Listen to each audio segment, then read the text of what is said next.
Lesson 4.2, the mean value theorem. The mean value theorem states that you are going to be matching the slope of the secant line on a given interval to somewhere on the curve in between the given endpoints. So the slope of the secant line is going to equal the slope of the tangent line, is really what you're looking for.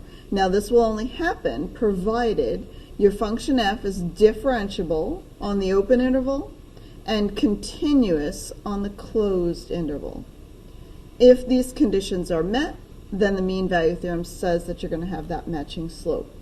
Rolle's theorem is a subset, and it's about getting a slope of 0, which is essentially finding a maximum or a minimum on the graph. Now keep in mind, some books will say f of a equals f of b equals 0, so the slope between those 2 points would be 0, but some people also apply it when the f of a equals the f of b, because that is a case when the slope would also be 0. Graphically, I have a graph here, and according to the mean value theorem, how many values of c are there between -3 and 3 such that the slope of this secant line would match the slope on the function? Well, to do it, we look at slope on the function as if it was a little mini tangent lines. I start here, the curve has a negative slope, all the way until the minimum.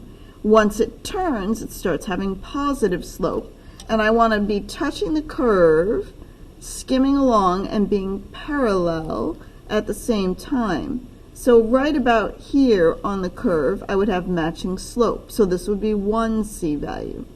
Then it's getting steeper and steeper. Well, that's way steeper than the slope between these secant lines. So as it starts to curve back, or being concave down, then I see I can find another spot.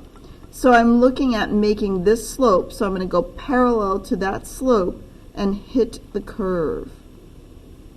So right about here would be another place where you have a matching c value. The rest of the way is 0 slope and negative slope. So between -3 and 3, we are going to have 2 values that would have the matching slope. Analytically, if you're given functions, the first thing you do is check to make sure that we are differentiable. And if you look at this, a cubic function is a nice, smooth, continuous graph. So I can say with confidence that this function is differentiable on -1 to 2 and continuous on that same interval. I know it says open, so you could write it is differentiable on the open or the closed, because it will be differentiable everywhere. So either one would be okay for differentiability. This one has to be closed.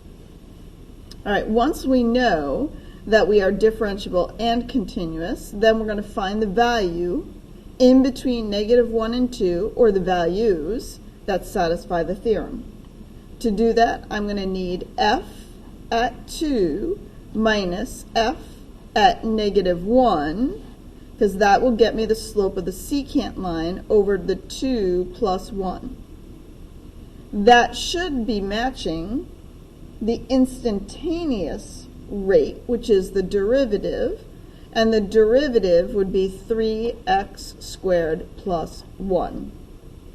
Since I'm finding the particular c values that allow this to happen, I'm going to change it to 3c squared plus 1, because I'm looking for a particular x value. And the f of 2 is 6 minus a -6 all over 3. So the slope between the endpoints ends up being 4, and we're setting it equal to the derivative. Solving here, I have c squared equaling 1. C equals plus or minus 1, but you're finding values on A to B open. So if I'm finding values on the open interval and one of them falls at the end point, then I'm going to say in answer to my question, the value of C equals 1 satisfies the conclusion of the mean value theorem.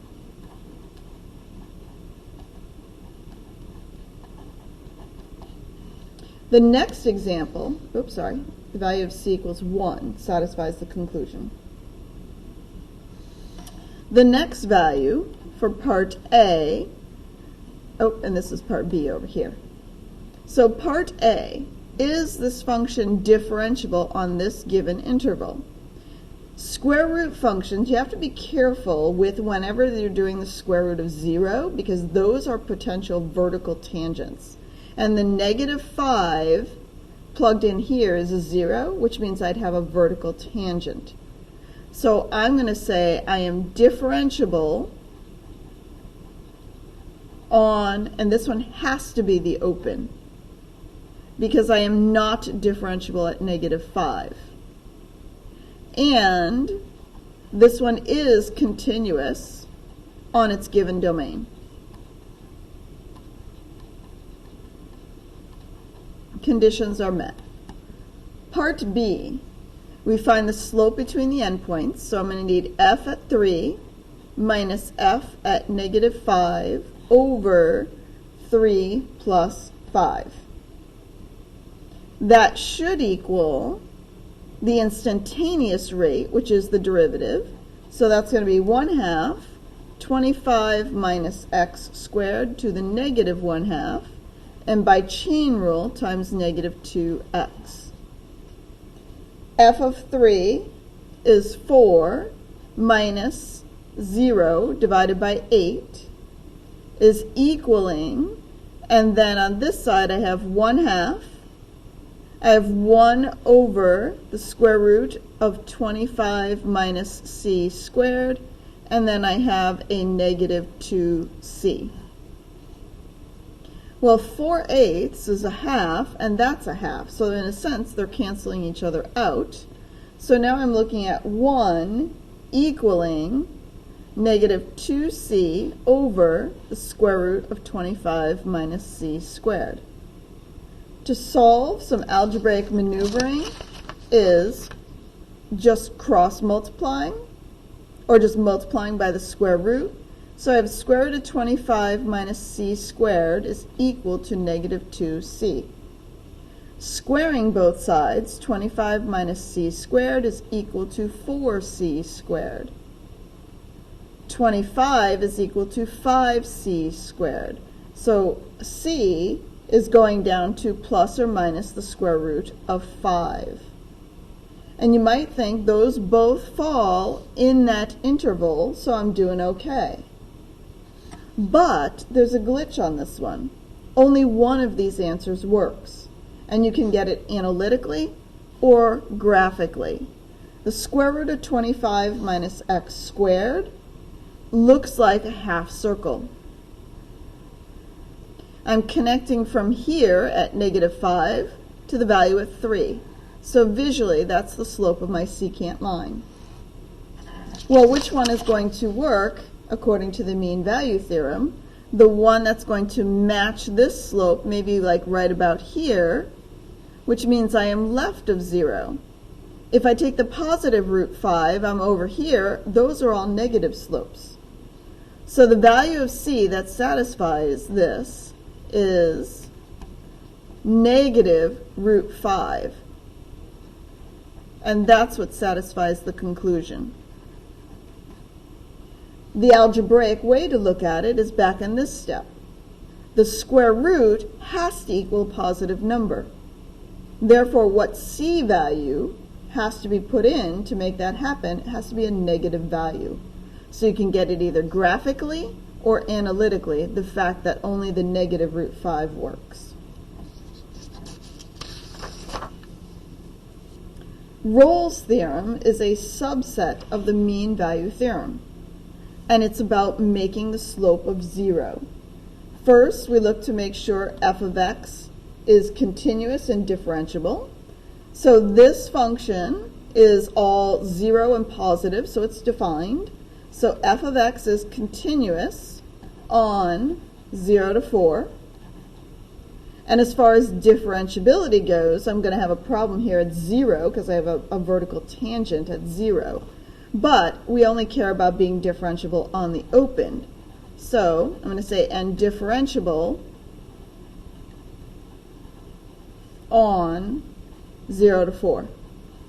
So knowing that both of those are satisfied, then I'm going to look at f of 4 minus f at 0 divided by a difference of 4, and that should equal the derivative, which would be 1/2 minus 1/2 x to the negative 1/2.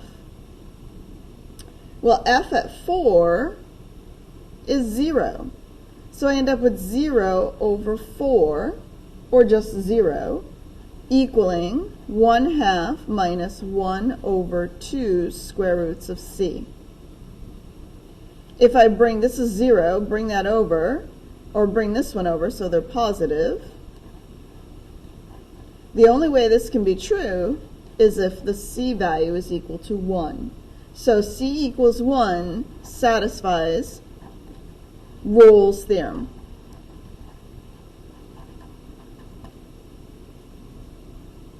At this point, I would take a moment, pause the video, and try this problem by Stu Schwartz.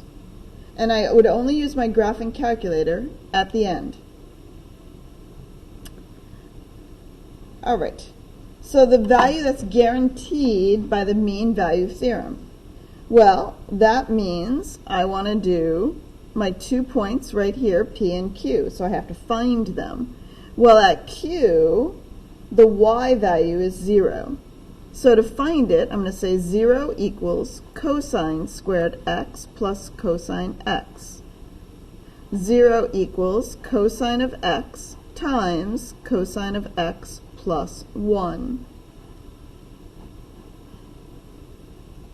Then, what values make the cosine go to 0? Well, the values that would fall in quadrant 1 by the first time I hit has to be the first place I hit in 0, and that's going to be at pi over 2. Or I could look and say, all right, well, the next value would be at pi, but that's going to be further down. So I'm going to say f at pi over 2 is equal to 0. That's the first 0 spot, so that's the one we care about for Q. And then for P, the x value is 0. So I'm going to say f of x equals, and then I have cosine squared of 0 plus cosine of 0, and the cosine at 0 is a 1. So f at 0, oops, this should be a 0, f at 0 is equal to 2. Well, now I've got my 2 points. So I'm going to say the furthest one first. So I'm going to say 0 minus 2 divided by pi over 2 minus 0 should equal my derivative at some point to make the conclusion of the mean value theorem work, which is 2 cosine x times negative sine of x by the chain rule minus sine of x. Then the slope here ends up being negative 4 over pi is equal to my negative 2 cosine x sine x minus sine x. And you have choices. You can do second calc intersect to find these values, or you can swing it over and find the 0 of the function. I prefer finding the 0 of the function.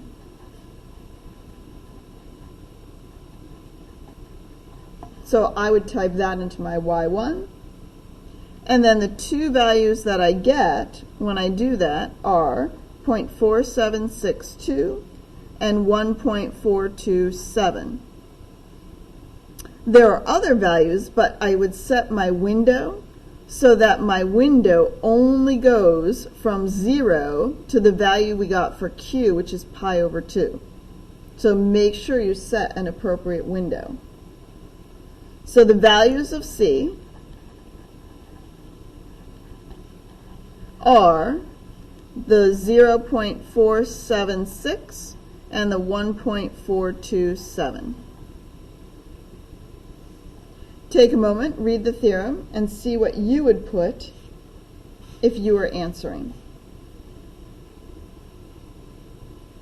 F of x is constant on A to B. Corollary 1, kind of an interesting connection. If the derivatives are equal for all x in a given interval, then the original functions, f minus g, is constant. That is, f of x equals, and what we would say is because the difference is a constant, this is representing the constant, so f of x is really equal to g of x plus c. So over here, if you look at this example, the derivatives are both equaling 2x. So here's my derivative at 2x. Well, what could be an original to get me equaling a derivative of x squared? Well, f of x could be x squared, and then g of x could be x squared minus 2. Or they could be some other values. But either one of these parabolas would yield that for a derivative. So now all the y values here differ by a constant of -2. This has interesting applications as far as going into integration, which is eventually where we're going to head. The last problem is an old AP problem that involves using the mean value theorem. Take a moment, pause the video, and read it.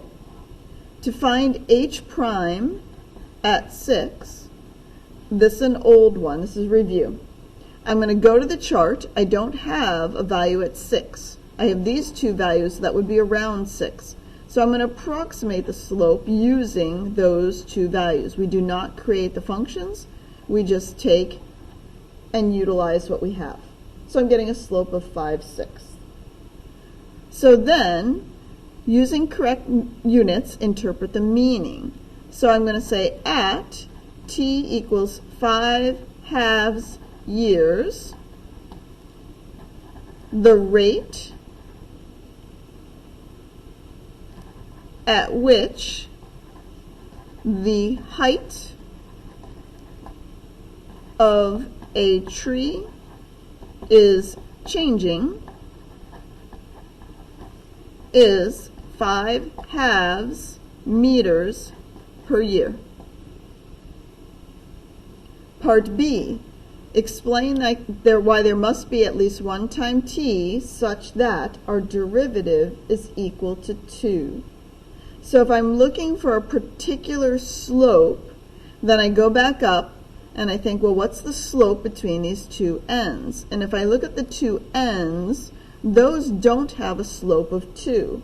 But is there a time t such that the slope would be 2? Well, take a moment, look through that whole chart. Can you find 2 points where the slope would end up being 2? So if I analyze and say h of 3 is equal to 2, h of 5 is equal to 6. 6 minus 2 over 5 minus 3 gives me 4/2, which gives me a slope of 2. So I found a spot.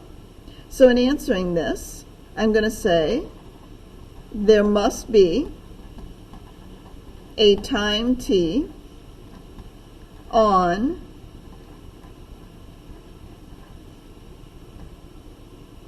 such that h prime of t equals 2, because h of t is differentiable. This is like mean value theorem precursor, which means h of t is continuous. So by MVT, h prime of t equals 2 for some t. And then this work up here justifies how we're connecting because we're using the 3 and the 5. Let me slide that up so you can take a look at that.